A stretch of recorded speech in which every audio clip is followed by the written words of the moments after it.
l'État a encore une fois fait de gros efforts financiers. Monsieur le ministre, alors dites-nous comment ça va se passer sur le terrain. On sait que la réussite de ces mesures va dépendre du suivi. Comment vous allez vous organiser, monsieur le ministre? Merci beaucoup, Nyanya. Comme vous l'avez lu dans le Conseil des ministres, dans les communiqués du Conseil des ministres, nous allons prendre des dispositions très rigoureuses. D'abord, les mesures immédiates que nous allons faire, c'est vraiment de renforcer le contrôle par rapport au respect des conventions et des cahiers de charges que les uns et les autres ont signés. Et ça, nous allons passer par le renforcement des capacités d'abord de la Direction générale du commerce, qui va être soutenue aussi par les services de sécurité. Nous allons imposer dès le mardi l'affichage des prix dans tous les points de vente par rapport à ces produits qui sont subventionnés par l'État. Et nous allons aussi créer un comité interministériel qui va suivre la mise en œuvre de ces actions, parce que nous allons exiger des rapports d'étape à tous les niveaux, et ensuite nous allons nous réunir pour voir jusqu'où ça a été exécuté, parce que nous n'allons pas accepter que des opérateurs économiques ou des opérateurs ou des intermédiaires économiques puissent créer du désordre sur le marché, surtout par rapport à des produits de première nécessité. On ne peut pas comprendre qu'après quelques jours de la levée de l'embargo, qu'on connaisse des hausses si ces mêmes produits. Donc c'est pour rassurer la population que ces mesures vont non seulement faire respecter, les prix vont rester les mêmes, comme indiqué dans l'arrêté 2022-0865 du 6 avril 2022 que nous avons signé, qui consigne les prix selon la démarche que j'avais expliquée tantôt avec le Conseil national des prix, où tous les acteurs, il y avait les associations des consommateurs, les syndicats, les opérateurs économiques. Ces prix se feront respecter.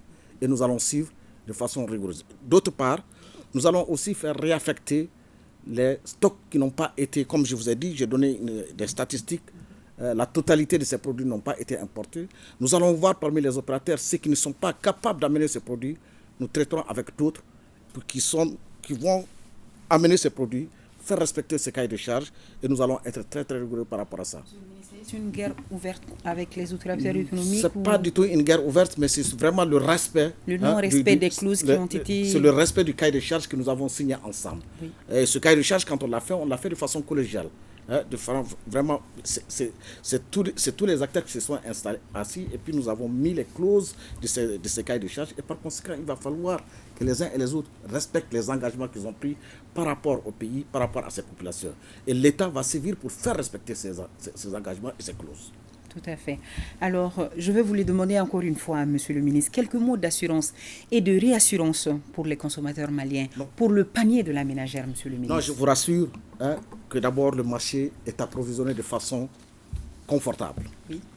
Et les produits de première nécessité ne vont jamais manquer sur le marché, et nous allons continuer à sévir pour faire respecter ces prix des produits tels que le riz, la brisure, le sucre et l'huile alimentaire sur l'ensemble du marché au niveau du pays.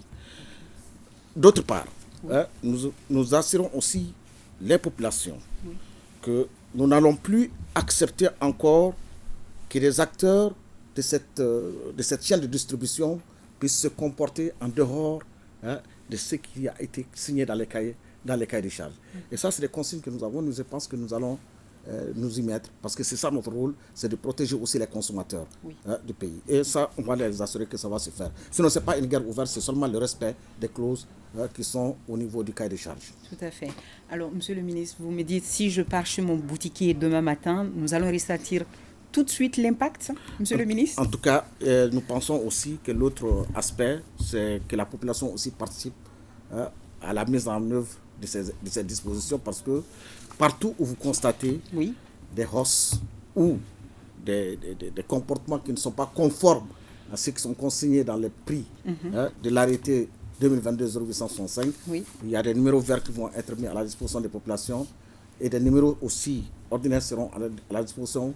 Une fois que vous dénoncez ces situations, nous allons aussi prendre les dispositions nécessaires pour remettre les citoyens dans leurs droits. C'est tout, monsieur le ministre? Bon, Pour le moment, si vous voulez ajouter quelque chose.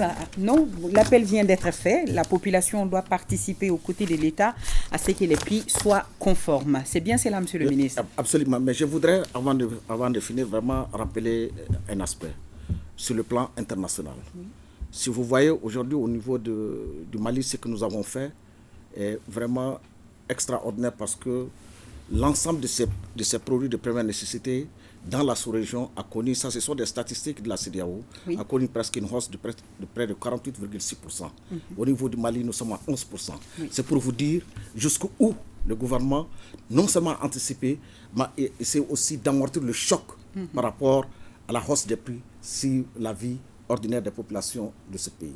La situation pouvait être pire, mais Dieu merci, à cause de l'anticipation du gouvernement de transition et des hautes autorités du pays, nous avons pu contenir cette hausse et l'amener à des proportions qui sont beaucoup plus favorables que dans l'ensemble de la sous-région CEDEAO et EMOA. Tout à fait. Merci en tout cas pour ces éclairages. Je vous rappelle, chers téléspectateurs, que notre invité de ce 20h, c'était Monsieur le ministre du Commerce et de l'Industrie. Monsieur le ministre, avant de vous laisser partir, je vais vous inviter à suivre